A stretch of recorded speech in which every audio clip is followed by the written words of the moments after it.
So hello everybody and welcome. I've hopefully demuted everybody so that you can talk when you want. So I'd love to get your feedback and input today because look, the purpose of this session is there's been a new part of the tool which has been enabled called Explore Team Alignment. And previously we've had a look at the sort of wheel that maps people into 4 quadrants. This is a really powerful tool if you're a manager, because what you're going to be able to do is have a look at your team, but also have a look at some of your priorities as a manager. What are those team objectives? What are we setting out to achieve? And then let's overlay our team and see how well aligned we are. So the purpose of this session today is to give you insights into how to actually run a session, either for yourself as a manager, or if you're in HR and you want to then support managers in running one of these sessions for themselves, because as you all know, the whole purpose around this model is about creating leaders at all levels. And we want to really empower managers to be able to do this for themselves. It's not about us doing it for them. It's about them feeling really confident and capable to run it on their own. So my job is to give you all the resources and information so you can go away and hopefully run these sessions. Obviously, you can reach out to us and we'll support you and coach you and prep you for them. But this is to give you an insight of how a session might run, what it might look like from the inside, and also how the tool works so you can leverage the tool at the same time. So if you've got any questions along the way, please feel free to use the chat box as well, because I'll leave that open so I can see what's happening, and we will jump into it. So to give you context, we're going through sort of 2 pieces in talent optimization. I always like to put it in context for the model. So we're looking at both designing the team, but also inspiring the team and getting them into alignment. So really it's this piece around understanding your own team dynamic, a little bit of predicting the dynamic, but also how do we create that high-performing team? High-performing teams really need to be in alignment, have lots of clarity. And I'm going to show you some of the things that are involved when you're creating a high-performing team. So this extract comes out from our employee experience survey. And what teams are looking for, these are team-related questions. So you can see here, it's all about people understanding each other, which is really important. You're going to be able to do that in this session. Getting people to communicate more effectively with each other through understanding each other. Being able to resolve conflict, being able to make good group decisions, trust people around you to do the right thing. And that's often around focusing your activity on the right things. There's clarity around people's roles. Again, we're going to be able to do that in this session. The right skills, that's probably not covered in this session because that could be also a technical thing as well. People driven to produce high quality results. Everyone's focused in the same direction. I feel respected by the people I work with. So again, we're always trying to work on achieving these type of outcomes with the sessions, especially when it comes to team dynamics. So some of the resources I've sent through, I've actually sent you 4 things. I sent you a remote work guide as well. There's a few documents I've sent you and we'll go through those together today, but there's a team building through change and it's a checklist. And this is some of the objectives that you're going to see in the tool, but this is a great document you can share with the team beforehand to start thinking about what are the priorities for our team.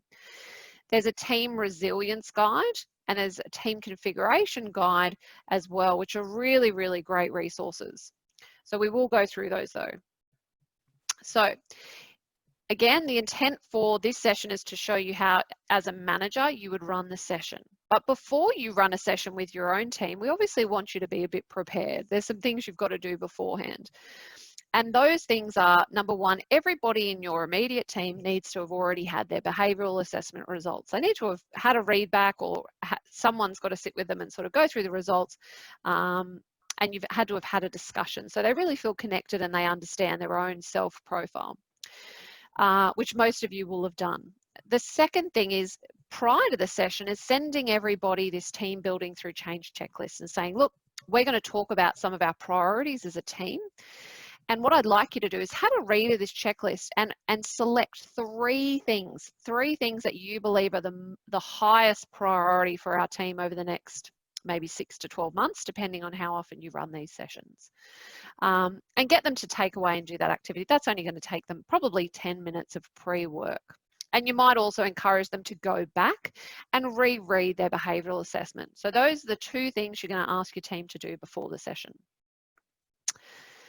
Then you're going to run this deck. So we will provide you with this presentation deck. So just reach out to us and we can provide it to you when we coach you through it. But you're going to put your team name up here. Again, you can change these slides, but this is a bit of a template. So you're going to say this is, it could be marketing at, whatever company it is, or sales at this company. You want to position it with the team and say, look, why are we here? So often our team priorities have changed as the business changes. Nothing ever really stays overly stable over time. There's always some changes, but also team members change. The dynamic of our team has changed since we last met. So we're going to talk about priorities, but also our team dynamic and how we can really work better together. So this is just sort of setting the scene for the team. We also want to sort of set the scene and say, look, we might have to, especially when we're dealing with change. Look, COVID sort of definitely spun everybody into a lot of change, but change is just a part of business, part of life. So we're talking about the fact that our team priorities might have shifted slightly based on the business strategy. We need to look at things like team performance and often doing more with less. Also navigating emotions during change. We must realign and collaborate so that we can really focus on our priorities. So again, this is just framing up the session. And you might put some of your own environmental things in here. You might say, look, we've acquired a new business and we're now trying to merge together with this other sales team. Or again, you can put your priorities here in terms of what's happening in your environment that's really relevant to give the team some context. Then you're going to talk through risks. So when we've got to deal with change or dealing with the environment or replanning for a year, we need to say that there's always risks. People are risks. We might overuse our strengths when we're feeling stressed or challenged. Sometimes there's misalignment. We don't agree on the priorities. We're actually all going in different directions. And also we might feel a little bit stuck for whatever reason. We're feeling frozen and unable to move forward because, again, if we don't have clarity and we're not aligned, it's very hard to move forward. So this session that you're going to run with your team is going to help you hopefully overcome all of these hurdles and work with them through it. Do I have any questions, by the way, at this point? I'm going to pause in case anyone wants to flag a question. Good. All right, so then we recommend that you can run this session in about 90 minutes. That's sort of a short-ish version. Depends how long you've got your team for. Obviously, when you run off-sites or you run a session with your team, sometimes you might have them off-site for a day when you're doing planning. So this might be a session within the day, or you might want to run this just as a one-off and say, look, let's get everybody aligned. Let's just refresh our focus. And you'll be able to pull this out and again, run it at your intervals. That might be every 6 months for you, or it might be every year, depending on how much change in team, things like that are going on. So this is our structure. We're going to talk about our team dynamics and our strengths. We're also going to have a look at relaunching our team in the sense that we're going to look at our priorities. Let's have a look at that, and we're going to talk about collaborating through the change. So we need to have a look at our team dynamics, and also, those team dynamics have adapted and changed as new people have come in and through the team. So let's have a look at where we all sit. And I want you to think about it in this context, and you'd explain it to them this way. There's always two sides to look at something. There's the work to be done, right? What are our objectives? What's the tasks? What's the projects? What are we working on? But then who's doing the work? And there's two sides of the same coin. And we are going to be able to look at it that way, where we're going to have a look at our team's profiles and our strengths and where we love to operate. And we're going to have a look at the work to be done, and we're going to overlay those two things and see where people are really well suited, how we might need to flex and adapt to our environment, and really understand each other better, and again, get alignment on what we should be focusing on. So what you're going to do here is actually go into the tool, and I'm going to show you how to do that now. And ideally, we'd love for you to go in and do this sort of pre-work where you might take a screen capture. So overlay your existing team and bring it up. So you might want to do that live in the tool, or you might want to pre-work and pre-populate it. Just copy and paste it as a screenshot. So I've just done a quick screenshot in the tool for a team, which is a pathfinding team. And I'm going to show you now how we do that, just so you can have a look at this new part of the tool, because it's only been released in May of 2020. Where are we?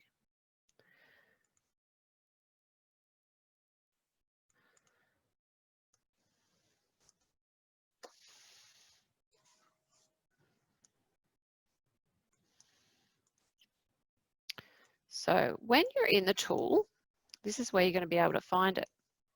Under Inspire, you've always been able to do team work styles and group analytics, but this Explore Team Alignment is brand new. And it's going to bring up this wheel. And so this should be all quite new to everybody. And what you're able to do, there's two buttons at the top. One is having a look at the team objectives, and one is adding and editing team members. And it's as simple as just typing people's names in. So you might have your team in a group, or you might just want to manually enter in everybody's name. And when you do that, it starts, I'll turn off the objectives, it starts to put a weighting and say, well, this is where, yes, Daniela. Sorry, I'm not seeing your screen. I'm just seeing the presentation, the slide. I'm not. Oh, hold on. Yeah.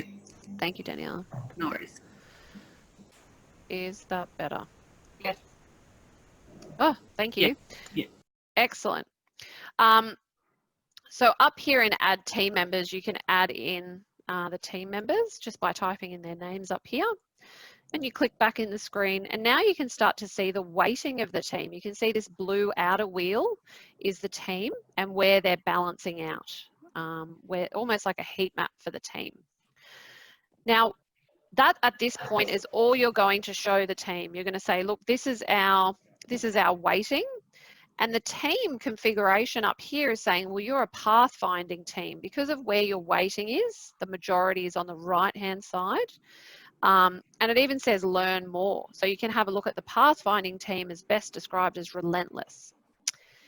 In one of the guides I sent you earlier on, it will actually, you can actually, once you select, oh, we're a pathfinding team, in the team configuration guide, and I'll bring this up for you.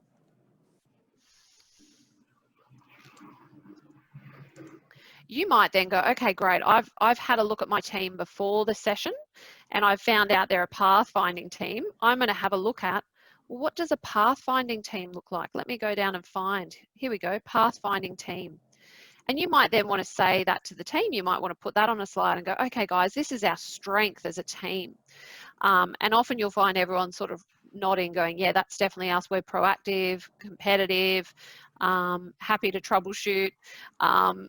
And again, you can talk through like that. Conflict is likely frequent with each party championing their own point of view, but conflict's not viewed as a catastrophe. And that's really interesting. Again, you might want to discuss that and say, do we find that's the case? And you can have a bit of a discussion with your group. So for now, all we're going to do is get you to have a look at this, the fact that they're a pathfinding team, and put that on a slide ideally so that you can then have that conversation with the team just from that team dynamics perspective.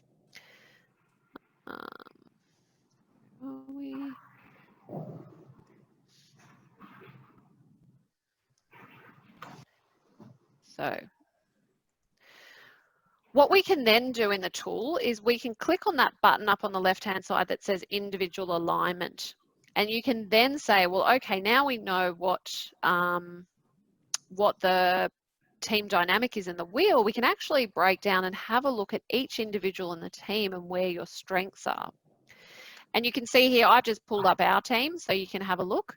And you can see that not everybody just sits clearly in just one space. In fact, we sit in multiple categories. And I've put a little icon down the bottom here for everybody to have a look at, where you can see that people either sit strongly in something, they've got a moderate amount or a low amount. It's how much of that drive you have to operate in that space. So you can see here, if there were exploring type of activities, me and Dawn would be well suited to those style of activities, a little bit Jeff. But if it was stabilizing, that's not something for Dawn and I. We're definitely not, I guess, well suited to operate that stabilizing space. Well, that's where Miguel's really going to kick in. That's going to be his strength for those type of activities. And we're going to talk about our priorities later in the session, but this is just getting people comfortable with, oh, here is where my strengths lie. and where I probably am comfortable operating, and really getting people to understand that we can all flex, we can all operate in all quadrants, but we definitely have a preference and where our strengths lie. So that's sort of just creating a bit of a overview in terms of that team dynamic. And then we've got an opportunity to talk to the team about overusing our strengths. Strengths are wonderful things, but often we lean heavily into our strengths. And that can sort of amplify tensions or conflicts that might arise. So often there's a threat that might come, and that could be business change, it could be not achieving targets. That often can create some anxieties and stress, and you can make this relevant for your own team. And therefore, when we lean on our strengths, that can be a really good thing. We just need to put a little bit of extra pressure to rise. But how it might negatively play out is if we lean too hard into that anxiety and stress, we might push way too hard and we might cause damage to each other. So what you're trying to articulate to people is we all have strengths, but we as a team, if we lean too heavily on our strengths, we might damage other teams. We might become too competitive, depending on what those strengths are. So in the team configuration, in the team resilience guide, this then starts to break down your team configuration into a lot more detail. So we earlier on identified that this team was a pathfinding team. So we go through the team resilience guide, we find the page that has our team dynamic there, and you put it, I've just copied and pasted it on here, but you might give the team resilience guide to the team, print it out, go to this page and say, now look, this is an opportunity for us to reflect. You can see some of our normal team dynamics is we're relentless, we're fast paced, a little bit of healthy conflict is great, speed, making immediate market impact. All work is evaluated through a customer's lens, right? Great, yeah, we all agree that's who we are, but you can see there's some crisis team dynamics. There's also some tips and self-reflection questions. So your job as the manager here is actually to get the team to have a discussion. So we've got a little activity for you to run here with your team, which is fairly straightforward. What we want you to do is if you've got a fairly large team, even if you've got four people in the team, you might split them out into pairs because you really want to have them have really intimate discussions with each other. And you're going to give them these activities. So we want to say, look, identify some of the normal team dynamics that are our strengths, things that you're going, yep, I can see us doing that. Then go through the crisis behaviors. Have a look, are we overusing, are we doing some of these things? Or maybe there are some other crisis behaviors you're all observing about each other that aren't in here that you want to write down. And then there's some tips for resilience. So again, you can see down here on the left-hand side of that guide, here are some tips. So getting the team to think about what in there should we be implementing for our teams? Maybe we can learn from this. And you might want to run this for 5 minutes, 10 minutes. You might even want to go for 20 minutes, depending on how the discussion is going. You'd bring everybody back together and say, well, what did you guys say? What did you say? What did you say? Just that simple, getting the team to contribute and come back together and really discuss some of their reflections and observations. Does anybody have any questions at this point?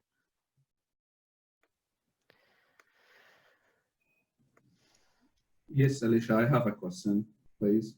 Mm-hmm. When we ask them to do like discuss, for example, normal team dynamics or crisis dynamics, those terms are not very common yet with us team. So what are we referring to here when we say normal dynamics, for example, resilience dynamics, something that, based on the booklet or? Yes, good observation, because that language might not be common yet for your business and the team.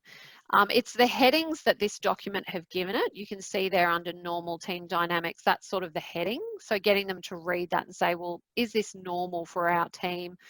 Yes and no. So they're the headings. So you're sort of getting them to work through each of those 4 categories.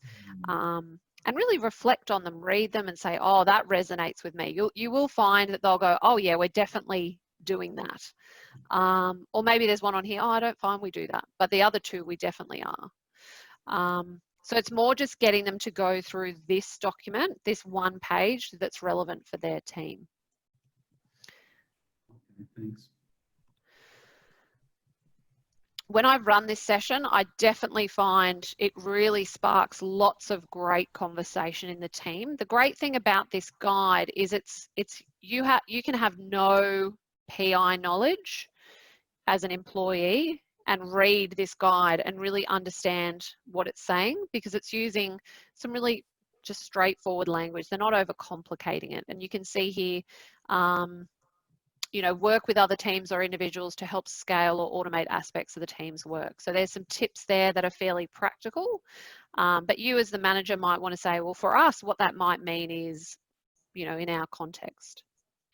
So that's a great way to, again, getting the team to think through the team's strengths, but also how they might be behaving or acting in a crisis or under a bit of stress or pressure, which is just natural for everybody to feel at times. Alicia, quick question. In the sessions that you've already ran, do people tend to talk about individuals? Do people move away from discussing the team and then start talk about individuals? Has that happened? Look, often people think about themselves. I would say that's the common thing that happens, is people usually think about themselves. Like, oh, I have found that I am very focused on being very competitive, or I'm becoming very loud, or they think about themselves in the context of this discussion. I've found it's created some very open and honest conversations. So you might find that the team wants to talk about their interactions with another team. Oh, I can see that because we're so competitive in our mindset, we're leaving the product team behind. So often they'll start to think about their team impacting other teams, and that can be quite a, I guess, honest conversation, which is what you're trying to get. You're trying to get them to put it all out on the table so you as a manager can discuss it openly. Yeah, great. So you touched on an important point there about them discussing how they interact with other teams. How do you feel about sharing the team profiles across teams in the organization? Is that something that is advisable to do? Yeah, look, absolutely. I mean, I think the whole power of this is for other people to understand themselves, but then each other. So you as a manager for this session, I wouldn't probably, because this is really focusing the team on the team. However, if you know that you're actively, constantly battling conflict with another team, and that is a real part of something you know is going to come up in that conversation, like, we're the sales team and we just can't deal with marketing. We just hate marketing. There's always conflict, whatever that might be. You might want to be a bit prepared and bring up marketing's dynamic, because you can do that. If it's not relevant though, like it's not a huge thing in terms of what's happening in your team's dynamic, you don't need to bring it up. But if it's relevant to your business context, yeah, I would openly share their dynamic and maybe where there's some conflict. But you're sort of going to get deeper and deeper into the detail, which maybe you don't want to do in this session. Because this session is really about getting your team aligned, your team focused on what are the strengths of the team, how we can make sure that these negative behaviours don't play out, and how we can move forward with focusing on the right activities, which is where we're going to get to.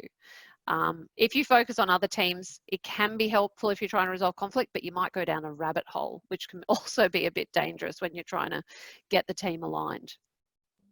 Yeah, that makes sense. Thank you. No worries. All right, so then we want to talk about, let's relaunch our team. Let's focus on, we might all think we're aligned on what we need to do, but let's just assume that we're sort of starting fresh and we really need to focus on what are the key activities, objectives that we should be initiating. So this is sort of just a bit of an overview slide again. We might feel misaligned because we've got some different priorities from the business. Again, put your context here. We're feeling like we're constantly getting all different priorities from different parts of the business. But also we might have had a reduction in our workforce because of what's happened with COVID. And that could be just going on in general. So again, we're just trying to get a little bit more alignment. So again, encouraging to think about the team doing the work, which we've just talked about, where our strengths are and what type of team we are. Now we're going to think about, well, what is the work to be done? What type of activities are we trying to do as a team? And ultimately, our objectives will sit in these 4 quadrants, either exploring type of activities, we've got producing activities, which is about sort of growth and accumulating clients, whether we're more stabilizing and looking at efficiencies, or we're a cultivating team, focusing outward or focusing inward on employee experience or that customer experience. And then you'll remind them, as a part of your pre-work, we wanted you to have a look at this team building through change checklist. And your 3 priorities. So at that point, you might want to go around the room and get everyone just to read out their 3. And you might have a sheet of paper like this printed out, or you might do it digitally. Just get everybody to read out the 3 that they selected. And you're just going to go through and tick next to those and go, yep, how many people said providing services and support to people outside the organisation. So you're just going to tally it all up. And you might have a small team of 3 or 4, or you might have a team of 15. So again, depending on how large your team is, will depend on how long this will take. But you want everybody to go around a room and share. What did you think? There's no right or wrong. We just want to know as a group, what did you think? And then you're going to get an opportunity. Once you've done that, do that sort of separately. And then I want you to tally all that up and work out which ones were those really common points. What did we all select?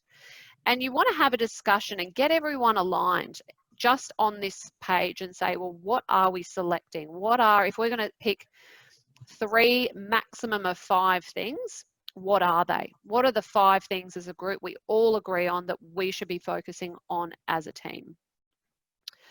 And then you're going to get to go into the tool. So once you've done that and you've picked your 5 things, we want you to go back into the tool. And when you're in the tool, you can then go to up here, it says add and edit team objectives. And we want you to select sort of we say 5 things is sort of like the sweet spot. If you have more than that, it's almost too many things for people to focus on. So we've actually got 6 things here. I'll get rid of 1. So we've gone through and selected our 5 things that we all agreed on, and you'll go through here and just turn these on and off depending on which ones they were. You can click back in the tool, and now you can see with the purple what the weighting is. We can see the purple here is saying we've got a lot in exploring, very heavily weighted in exploring, because we've got 2 things there, and we've got 1 in each of the other quadrants, sort of 1, 1, 1.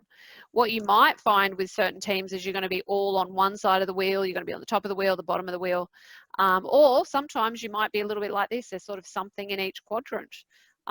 There's no right and wrong strategy. It's the strategy that's relevant for you and your team. This is at a team level. So this team is selling company products or services. They're also demonstrating the organisation and the products are uniquely valuable. They're developing strategies to increase market presence. So this sounds like a sort of sales style of team. Having some systems to organise tools and resources. That's not uncommon for sales teams to have something in that quadrant. And then providing services and support to people outside of the team. So there might be customer success that also sits in this team. So you might have a discussion about what that looks like and just agree on what those things are. And then you're going to re-overlay the people component there. You can see I can toggle and turn the people on and off there. And you might say, well, in fact, this team is very well aligned. So with the blue and purple very much overlaying each other. And there's sort of an extra people weighting in producing, and we don't have an extra strategy in there. Now you might discuss if there's a bit of a gap, like you've got something in cultivating, but you don't have any employees that sit in cultivating. Then you're able to go up into individual alignment and start having a look, because somebody probably will have some weighting in that category. You can see here in stabilizing, we do have somebody in that space. And you might find when you go in here, you've got somebody who's maybe half in that space. So again, talking through that. Is that the person that's usually focused on that style of activities? If they're not, should they be? Again, having those discussions with people, asking some questions. And this is a great slide to just talk through as a group. Does everyone sort of correlate with their own results? Does anyone see any misalignment? Maybe then they're really heavily focused in something, but they don't have an opportunity to work on that style of activity. Again, as a manager, applying your context to these statements. And it's good to go in the tool if you can. Obviously, you can sort of pre-prepare, but you can't pre-prepare which things you're going to select because you don't know what the team are going to come out with. So you want to do that in the tool. So back to our slide deck. And you can see I've just overlaid, I've just copied and pasted that in there, just a bit of a summary. And afterwards, you might go back and populate it. Again, our priority is our team. You're going to walk them through that. Then we want to think about getting your team to come up with a bit of a vision statement. What is the objective of our team? What is the purpose of our team? How do we fit into the business? What is our vision statement? This can be a great little activity for the group to go through and say, what do you reckon our team objective is? What is the headline for our team? Get them to discuss it in your words. What is it? Just populate some things. You might want to whiteboard it, talk it out, because you want to have a team objective, a team vision. That's a really great way to get everyone focused in the right direction. And then you want to do in the tool, or you can print this out or however you want to organize it, but you actually want to then say, well, what are our type of activities? So we, from the objectives in the system, you know, we selected provide services and support to people in our organization. What is the objective? Now I've pre-answered these objectives. You're going to work through with the team live in the meeting. What does that mean to us? Like we've selected in the PI list, but what does it mean to us? Like when we read it, what were we thinking in terms of our business and our team? So I've said here, providing services and support to people for this team means a customer success roadmap that we're really able to implement and drive for each client. That's what it means to us. How will we measure if we were successful at that objective? Well, we'll have repeat business through customer referrals, net promoter scores, renewals. So there are some metrics of how we can actually measure that we're doing this services and support to a very high standard. And you might want to get down into some actual results, like we need net promoter scores of 90%, or we need to have 5 customer referrals a year, or X percentage of renewals, whatever is relevant for you and your team. It's kind of like doing an OKR for your team where you're trying to get some objectives and key results. That's this framework. And there's no reason why you as a manager can't put these things in place with your team, because you can facilitate the conversation and say, well, how are we going to measure success here? And then it's got responsible parties. So who, hands up, whether that's you're really well suited to deliver on that, who plays a role in contributing to this. Maybe not all members contribute to all priorities, or maybe they do. Maybe everybody's going to be focused on every activity. Again, that's going to be dependent on you, your team, and your environment.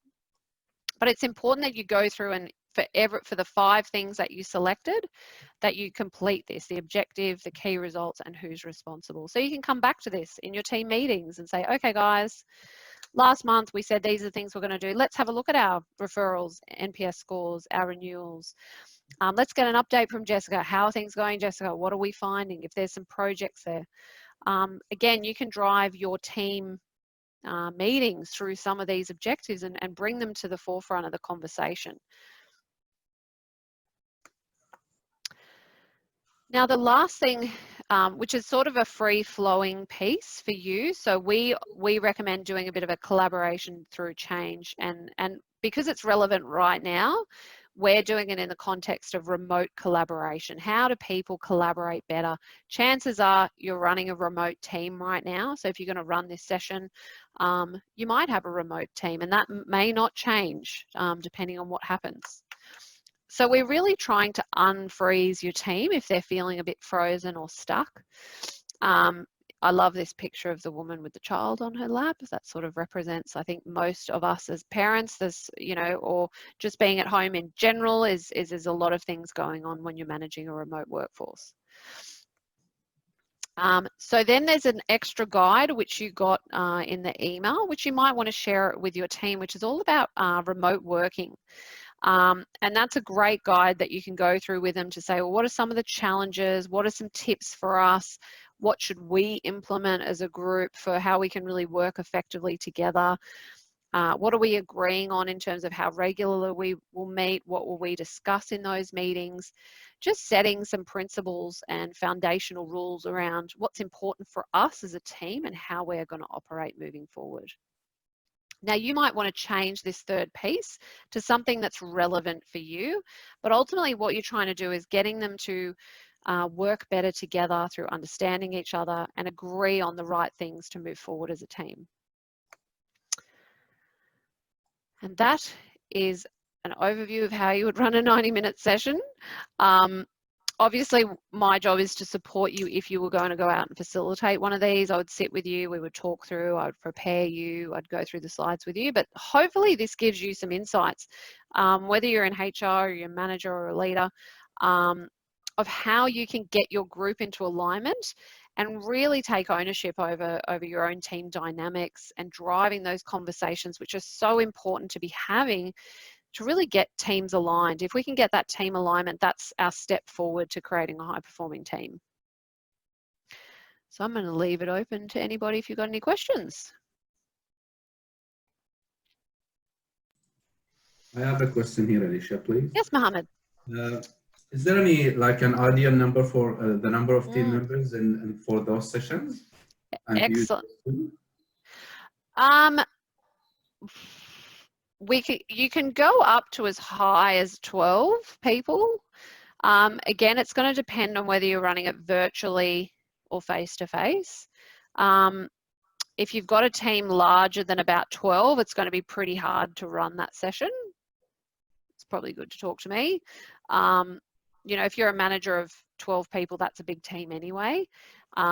We need to talk through, are you a manager of managers, like 12 managers of all separate departments? Because that might be very hard to facilitate that type of discussion.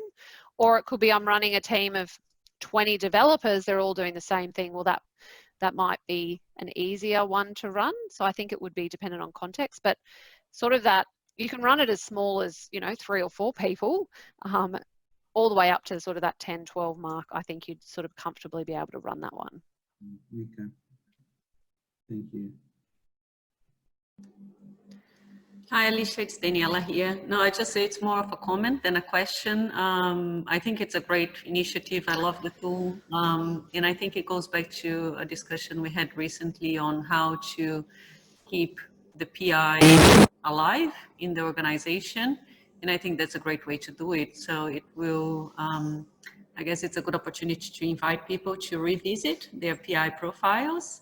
And it shows them also how we can use that information on a daily basis on how to work better together and build better teams. So yeah, thank you very much for sharing. No worries. And look, I mean, for you and your business, and it'll be a bit the same with Mohammed and Helen, where you've got a really, you know, strong HR team who are certified and comfortable in PI, and you've got managers who aren't as comfortable yet, so they're on that journey. I can come in and do this exact same session, but for them, in terms of how can we prepare the managers to feel confident to go and run one of these sessions. Because I think that's where all the magic happens, is when the managers are out there talking about it, bringing their teams together, getting them into alignment, but really building their confidence, because that's what we want to do. We want to have these really great leaders who feel confident and capable to drive their teams forward, get them into alignment. So the same would be for you, Daniela, as it is Mohammed and Helen, is I can run this similar session, but for your managers to support them to do it. And we can talk about how that might look. And the same would be for you, Lee, as well with your managers. Okay, great. Thank you. No worries. Alicia, I did have a question. Yes. Regarding something like our marketing team, the ones that you saw at the conference at Woolloomooloo, would you suggest that we do something like the whole marketing team, or just the digital marketing team and the straight up marketing? So separate them out, or just do all at once?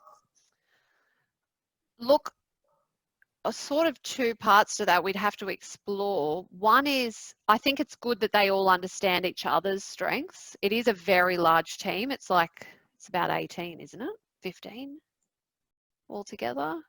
Yeah, and once you bring New Zealand in, it gets larger. So yes. Yeah, very, very large team. That is good in the sense that we could do the wheel and get them to all understand each other. However, once they go down to the digital marketing strategies and priorities might be a little bit different to your PR advertising style of marketing, and therefore their roadmaps, the OKRs at the end might look very different. Yes. So what we want is we want the teams to walk away with those objectives, key results, the OKRs. We want them to walk away to go, great, we know these are our 5 priorities. This is what we're focusing on. We're going to constantly come back to these core focus areas. And we also know where our strengths are. And therefore that might be better at that smaller group dynamic level. Okay, thank you. Anybody else got any? They're great questions, everybody. Yeah, Alicia, I have another question, please, if you don't mind. Yeah, of course. How can we relate or maybe correlate this to the 4 common 4 factors that people are already used to? How can we link this somehow to the things that people are already familiar with? Yes, I have some extra slides in here that I took out that talk about, depending on where you sit in this quadrant, is where your highest drivers are. So people on that top right hand exploring are high A and high B people. So there is a 1-page slide on that. I didn't include it. So again, I've got some extra slides that sometimes when the slide deck's too big, it's very confusing for people. But if you want to keep some commonality, we can definitely do that. And we can also reintroduce the reference profiles. I've taken that out as well, because sometimes people get a bit stuck on, oh, what's that again? What's a craftsman? And then you get too stuck in the detail. We can also reintroduce reference profiles into this discussion. So there are a few ways that we can bleed that information back in, depending on what you're trying to do. So great question, because I know if you've already got people familiar with the ABCDs and Arrow, you guys would be the same, where people pretty much understand that stuff. Same with you guys with you, Lee. So we can reintroduce those slides back in. Yeah, I think that would be a good opportunity to revisit some of those concepts and to make the link between the two. We've got some more of these workshops. There's another workshop actually, which again, for all of you guys, because of where you're up to in your PI journey, are relevant. It's getting them to understand their own drivers in their individual teams. Mohammed, I know you've started to sort of run some of those sessions at a more team-based level. That would be really powerful for people to do. So there's so much that you can keep doing with PI, whether it's about the group understanding each other in more depth. This is more about alignment of objectives and priorities and how well suited we are and where we need to focus. So this is sort of very relevant, I think, for what's happening right now, where teams are can be feeling a little bit disconnected or disjointed.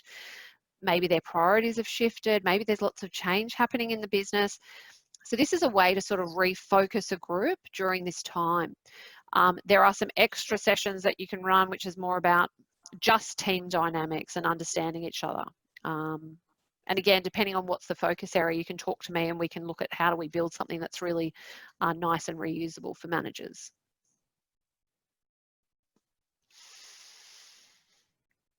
All right. Any other questions?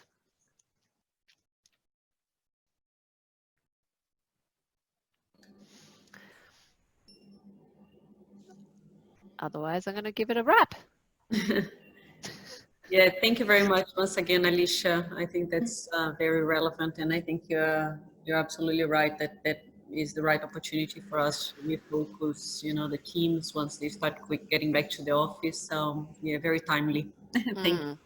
No worries. No, happy to do it. So, yeah, reach out to me if you want to start running some of these sessions. We can just talk through it in more detail for you and your business. it reintroduced some slides. I can show you the slides that have been removed if you want to put them back in, so we can create a bit of a standardization for you and your business, and then how you might roll that out to managers so they feel really comfortable and capable, even going into the tool, because that might be something that some managers are more familiar than others. But ultimately, again, like I said, it's about building that manager competence, really developing the leaders in your business through leveraging the great tools that you already have. All right, so that's a wrap, everybody. Thank you. Please reach out, ring me. You know me, my high social drive means I need to talk to all of you all the time. So don't be afraid to ring me. And the recording will be out soon in the next day or two. Thank you, Shannon. Brilliant, thank you. Alicia. Bye. That's all right. You've got Shannon on the brain, Cheryl. Shannon on my brain. She just texted me and it went ping, and I'm going, I can be just like Shannon. No, they're very different. Oh, good. Thank you, everybody. Okay, bye. Thanks, Alicia. Bye. Saying bye.